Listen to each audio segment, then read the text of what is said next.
warahmatullahi wabarakatuh. Waalaikumsalam warahmatullahi wabarakatuh. Alhamdulillah, puji syukur kehadirat Allah Subhanahu wa Ta'ala karena berkat rahmat dan limpahan karunia-Nya kita dapat berkumpul di Zoom pada malam ini. Shalawat serta salam tak lupa kita tunjukkan kepada Nabiullah Muhammad SAW. Pertama-tama, terima kasih kepada Ibu Rismawati Rum SAG selaku pengawas Madrasah Kalimantan Selatan yang telah bersedia untuk diwawancarai mengenai tugas proyek kami malam hari ini. Pertama-tama perkenalkan, nama saya Akmala Uyun Syafira dan rekan saya Alia Fikria Anwar. Kami dari mahasiswa dari Universitas Negeri Makassar, Fakultas Matematika dan Ilmu Pengetahuan Alam dari Prodi Pendidikan Biologi. Jadi tugas kami ini berasal dari mata kuliah Pendidikan Kewarganegaraan yang mana diampu oleh Bapak Dr. Muhammad Akbal. Dan kami diberi wewenang untuk mencari narasumber yang dapat diwawancarai, yang dapat paham dan mengerti betul tentang masalah yang akan kami angkat ini. Masalah yang kami angkat yaitu mengenai kewargaan era pasca modern. Kewarganegaraan era pasca modern. Ya. Untuk mengefisienkan waktu, kami masuk pada pertanyaan pertama, Ibu. Ya. Apakah Ibu menganggap masalah kewarganegaraan era pasca modern ini penting? Iya, kalau menurut saya pendidikan kewarganegaraan era pasca modern ini itu sangat penting karena pendidikan kewarganegaraan ini membawa sebenarnya misi pendidikan moral bangsa, membentuk warga negara yang cerdas, demokratis, berakhlak mulia, yang secara konsisten bisa melestarikan dan mengembangkan cita-cita demokrasi dan membangun karakter bangsa. Jadi itu boleh dikatakan bahwa pendidikan kewarganegaraan untuk yang sekarang itu tetap masih dituntut, apalagi untuk di dunia pendidikan. Dan pendidikan kewarganegaraan ini sebenarnya bukan hanya untuk di dunia pendidikan saja, tapi itu juga untuk masyarakat pada umumnya. Nah, mungkin karena ini adalah tugas kalian mahasiswa, karena dianggap bahwa mahasiswa itu mengajarkan untuk mahasiswa itu mengetahui apa saja hak dan kewajibannya terhadap negara kita yang sekarang ini. Jadi diharapkan itu mahasiswa menjadi pelopor kehidupan berbangsa dan bernegara yang berkeadilan, berkemanusiaan, dan juga demokratis. Itu menurut pendapat saya. Baik, yang kedua itu, apakah menurut Ibu masalah ini dianggap penting juga oleh masyarakat lain?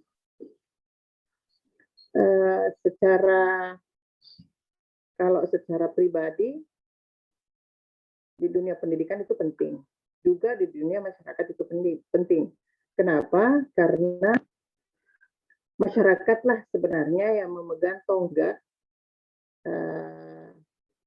bagaimana negara ini ke depannya, dibantu oleh mahasiswa, itu mestinya. Sehingga masyarakat itu akhirnya dapat mengerti bahwa kewarganegaraan ini, sifat kewarganegaraan itu penting buat masyarakat karena itu mengatur tentang kehidupan mereka dalam pergaulan sehari-hari, berbangsa dan bernegara. Jadi itu tidak akan pernah lepas dari kehidupan masyarakat. Sehingga boleh dikatakan bahwa pendidikan kewarganegaraan itu bukan hanya untuk dunia pendidikan, bukan hanya untuk anak sekolahan, tapi juga untuk masyarakat umum. Ya, mungkin itu. Ya, baik. Lalu kebijakan apakah yang Ibu ketahui tentang kewarganegaraan era pasca modern ini, Bu? Ya, maaf, tidak jelas. Kebijakan apakah yang Ibu ketahui tentang kewarganegaraan era pasca modern? Kebijakannya. Kebijakan yang harus diambil sebenarnya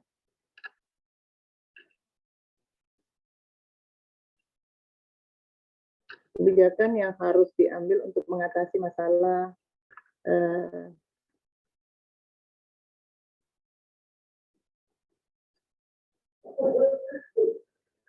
masalah identitas kewarganegaraan di pasca modern. Sebenarnya kalau kebijakan-kebijakan itu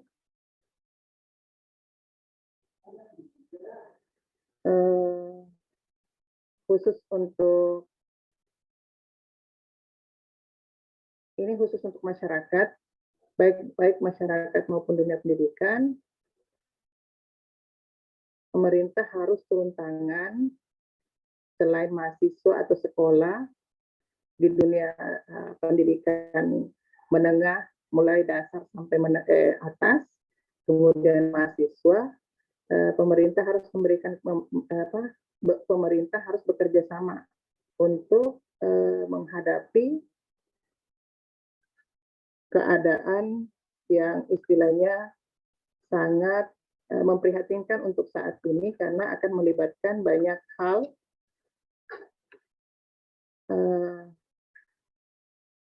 kebijakan apa yang harus dibuat untuk mengatasi masalah identitas kewarganegaraan era pasca modern. Kalau untuk mengatasi krisis ini sebenarnya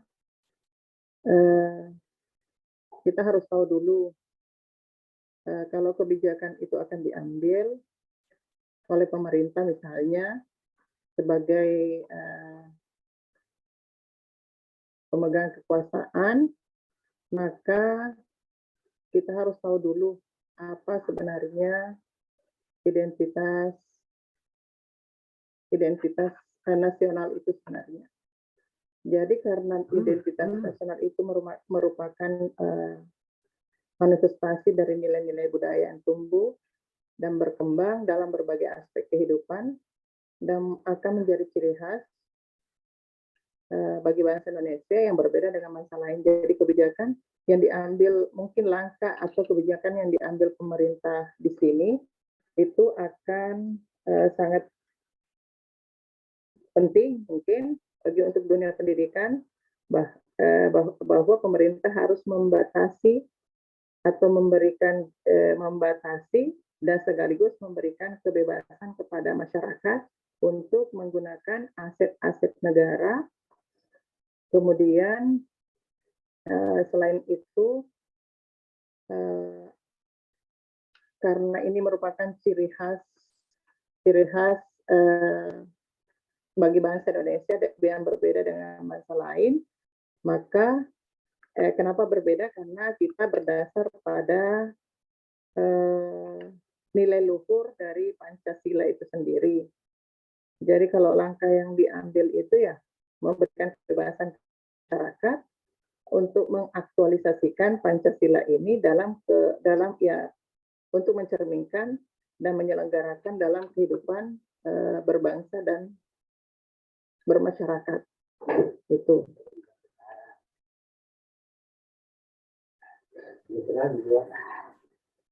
Jadi apa saja kelebihan dan kekurangan dari kebijakan tersebut? Kalau misalnya kelebihannya memberikan kebebasan kepada masyarakat untuk menggunakan aset-aset yang ada di negara Indonesia ini. Kemudian, kalaupun kekurangannya bisa jadi karena aset yang ada di Indonesia ini banyak, luas, bisa saja akan terjadi hal-hal yang mungkin tidak diinginkan pemerintah, sehingga nilai-nilai luhur Pancasila itu penerapan dalam bersikap dalam kehidupan sehari-hari itu bisa boleh dikatakan mengalami krisis. Kenapa? Karena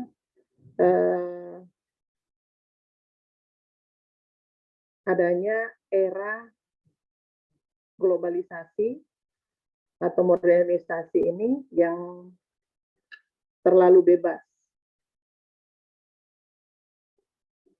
Jadi istilahnya pemakaian aset-aset negara itu akhirnya tidak terbatas, sehingga hanya menguntungkan beberapa pihak saja.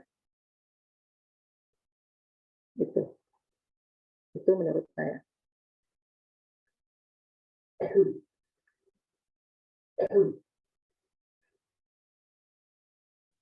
Ya, baik. Terima kasih, Ibu. Tadi pertanyaan terakhir dari kami, sekaligus penutup dari wawancara hari ini. Terima kasih atas waktu yang telah diluangkan Ibu. Kami ucapkan wassalamualaikum warahmatullahi wabarakatuh. Waalaikumsalam warahmatullahi wabarakatuh.